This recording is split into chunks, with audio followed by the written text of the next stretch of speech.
Assalamualaikum warahmatullahi wabarakatuh. Baiklah, saya akan menjelaskan teori perkembangan Erikson. Erik Erikson lahir di Jerman pada tanggal 15 Juni 1902 dan meninggal di Harwich, Amerika Serikat pada tanggal 12 Mei 1994. Umurnya 91 tahun. Dan Erik Erikson adalah seorang fisiolog Jerman yang terkenal dengan teori tentang 8 tahap perkembangan pada manusia. Dan sebenarnya Erik Erikson ini adalah seorang fisiolog Freudian, namun teorinya lebih tertuju kepada masyarakat dan kebudayaan.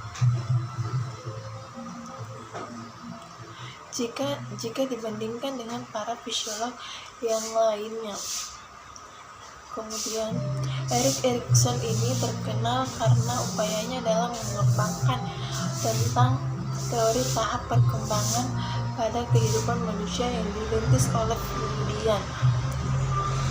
Dan kemudian perlu kita ketahui bahwa teori Erik Erikson ini sebagai salah satu teori yang paling sangat selektif karena didasarkan pada 3 alasan.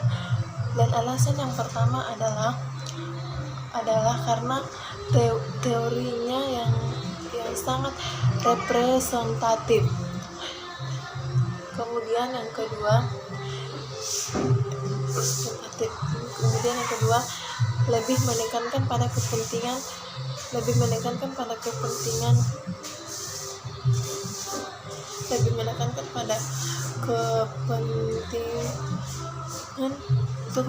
atau pentingnya perubahan yang terjadi pada setiap perkembangan dalam kehidupan manusia. Dan yang terakhir adalah usahanya dalam mengembangkan pengertian klinik dan dengan alat. Dan yang ketiga adalah usahanya dalam mengembangkan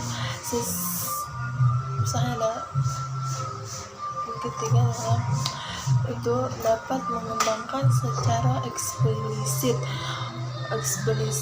mengenai usahanya dalam mengembangkan pengertian klinik dan kebudayaan sesuai dan dapat memberikan kekuatan atau kemajuan Di video kali ini saya akan membahas tentang 8 tahap perkembangan psikososial menurut teori Erik Erikson. Yang pertama adalah trust versus mistrust. Kepercayaan versus kecurigaan. Terjadi pada usia 0 sampai dengan 18 bulan. Tingkat pertama teori perkembangan psikososial Erikson terjadi antara kelahiran sampai usia 1 tahun dan merupakan tingkatan paling dasar dalam hidup. Nah, di fase ini anak memenuhi kebutuhannya. Seluruh kebutuhan anak didapatkan dari orang tua. Terkhusus di sini adalah seorang ibu yang paling dominan. Katakanlah seperti makan, minum. Nah, bagaimana respon ibu dalam memenuhi kebutuhan anak itu? Itu akan menentukan apakah yang akan terbangun dalam diri si anak. Apakah trust, kepercayaan, atau mistrust, kecurigaan. Jadi rasa aman terhadap dunia atau rasa curiga terhadap dunia. Contoh, kadang-kadang bayi menangis bila dipangku oleh orang yang tidak dikenalnya. Dia bukan saja tidak percaya kepada orang-orang yang asing, tetapi juga kepada benda asing, tempat asing, suara asing, atau perlakuan asing, gitu. Jika anak berhasil membangun kepercayaan, dia akan merasa selamat dan aman dalam dunia. Kemudian selanjutnya adalah otonomi dan perasaan malu-malu atau ragu-ragu. Ini terjadi pada usia 18 bulan sampai dengan 3 tahun. Nah, pada tahap ini anak sudah mulai aktif. Mungkin sudah bisa berbicara, kemudian rasa ingin tahunya semakin besar. Dia akan berhadapan dengan lingkungan sekitar, apakah larangan atau dukungan. Nah, ini yang akan membangun karakter anak tersebut. Apakah otonomi atau mandiri atau sebaliknya menjadi malu-malu dan ragu-ragu. Seperti selalu melarang anak, jangan begini dan jangan begitu. Jangan dan jangan gitu. Kita boleh menggunakan kata jangan, tapi pastikan bahwa itu tidak akan membuat si anak menjadi bingung. Kok begini nggak boleh? Kok begitu nggak boleh? Emang kenapa sih nggak boleh dan nggak boleh? Inilah yang membuat si anak menjadi ragu-ragu. Kemudian selanjutnya adalah inisiatif dan rasa bersalah. Terjadi pada usia 3 sampai dengan 5 tahun. Disinilah anak akan menggunakan rasa ingin tahu. Mungkin mencoba sesuatu seperti contoh, anak melihat ayahnya mencuci motor.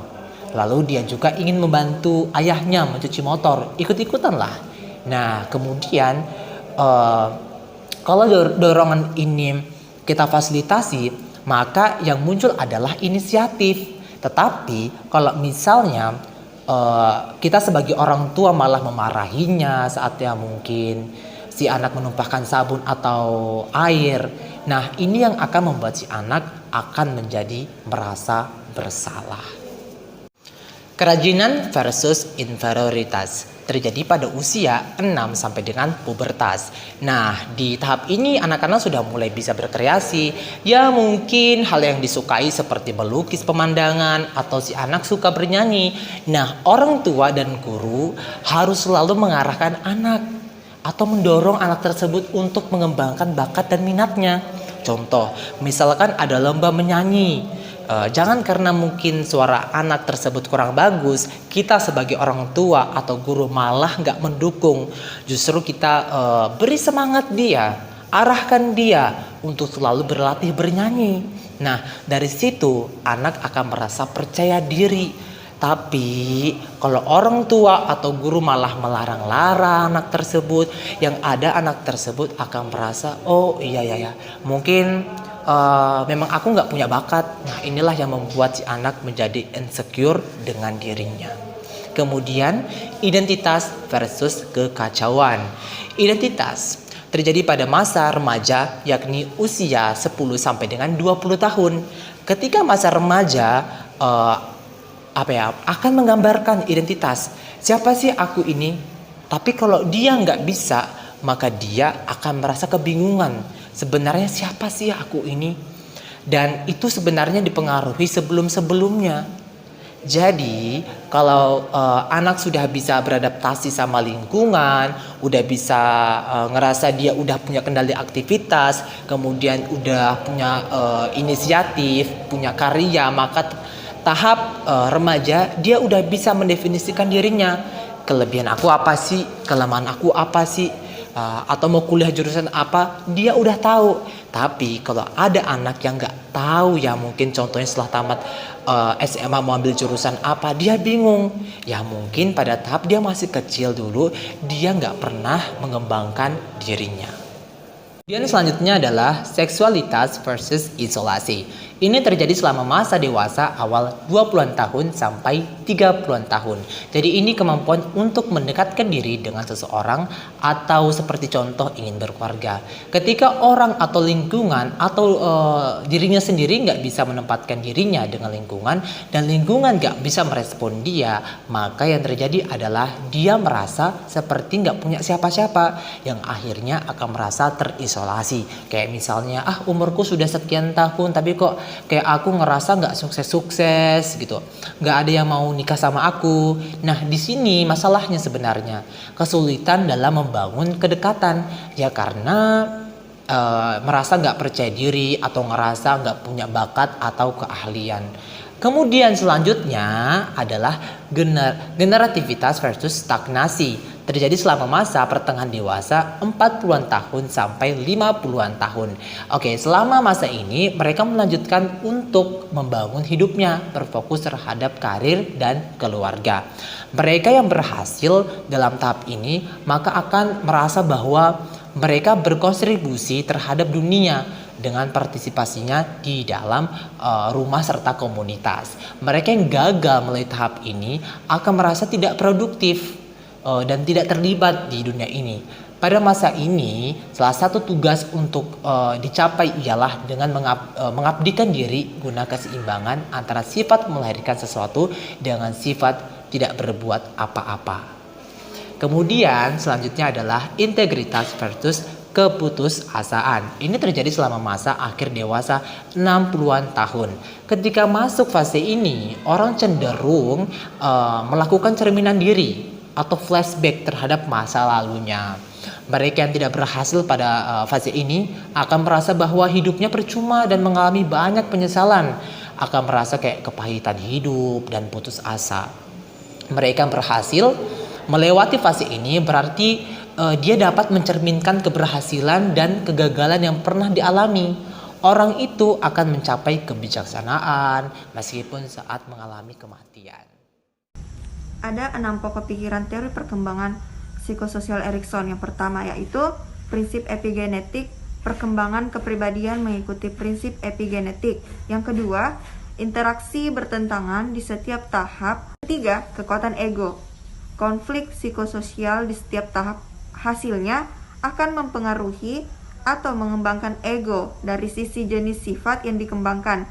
Kemenangan aspek sintronik akan membuat ego sifat yang baik, disebut virtu.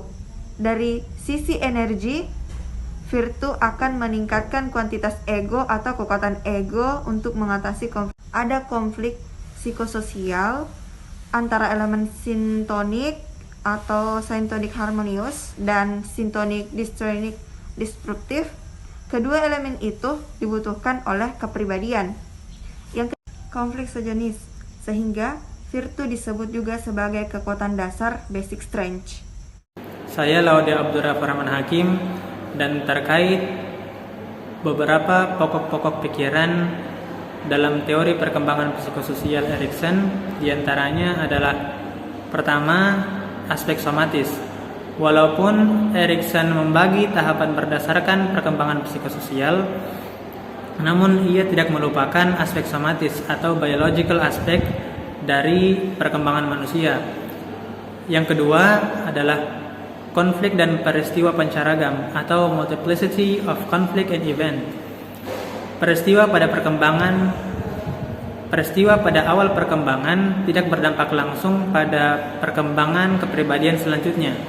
Identitas ego dibentuk oleh konflik dan peristiwa yang terjadi di masa lalu, di masa kini, dan di masa yang akan datang.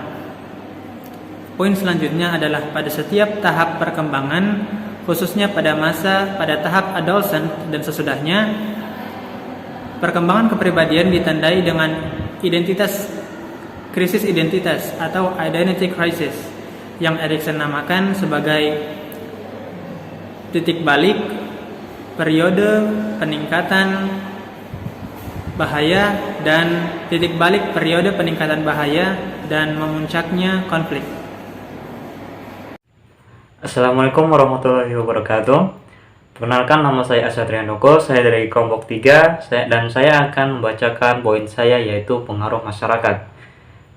Walaupun kapasitas yang dibawa sejak lahir penting dalam perkembangan kepribadian, bagian terbesar ego muncul dan dibentuk oleh masyarakat. Ego muncul bersama kelahiran sebagai potensi yang harus ditegakkan di dalam lingkungan kultural. Masyarakat yang berbeda dengan perbedaan kebiasaan dan mengasuh anak cenderung membentuk kepribadian yang sesuai dengan kebutuhan dari nilai-nilai budayanya.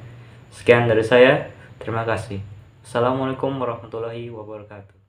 Berdasarkan penjelasan di atas, dapat disimpulkan bahwa teori perkembangan kepribadian yang dikemukakan oleh Erik Erikson merupakan salah satu teori yang memiliki pengaruh kuat dalam psikologi. Hal ini dikarenakan beliau menjelaskan tahap perkembangan manusia itu mulai dari lahir hingga lanjut usia. Selain itu, teori Erikson juga membawa aspek kehidupan sosial dan fungsi budaya yang dianggap lebih realitas. Kemudian bagi Erikson, dinamika kepribadian selalu diwujudkan sebagai hasil interaksi antara kebutuhan dasar biologis dan pengungkapannya sebagai tindakan-tindakan sosial. Hal ini berarti bahwa tahap-tahap kehidupan seseorang dari lahir dibentuk oleh pengaruh-pengaruh sosial yang berinteraksi dengan suatu organisme. Sehingga seseorang tersebut menjadi matang secara fisik dan psikologi. masyarakat yang berbeda. Dengan perbedaan kebiasaan, cara mengasuh anak cenderung membentuk kepribadian yang sesuai dengan kebutuhan dan nilai-nilai budayanya. Kemampuan bawaan penting dalam perkembangan kepribadian. Namun ego muncul karena dibentuk oleh masyarakat. Bagi Erikson, pada waktu manusia lahir, ego hadir hanya sebagai potensi. Namun, untuk menjadi aktual, dia harus hadir dalam lingkungannya atau lingkungan kultural. Tahap perkembangan yang satu terbentuk dan dikembangkan di atas perkembangan sebelumnya, atau biasa juga disebut tidak mengganti perkembangan tahapan sebelumnya itu.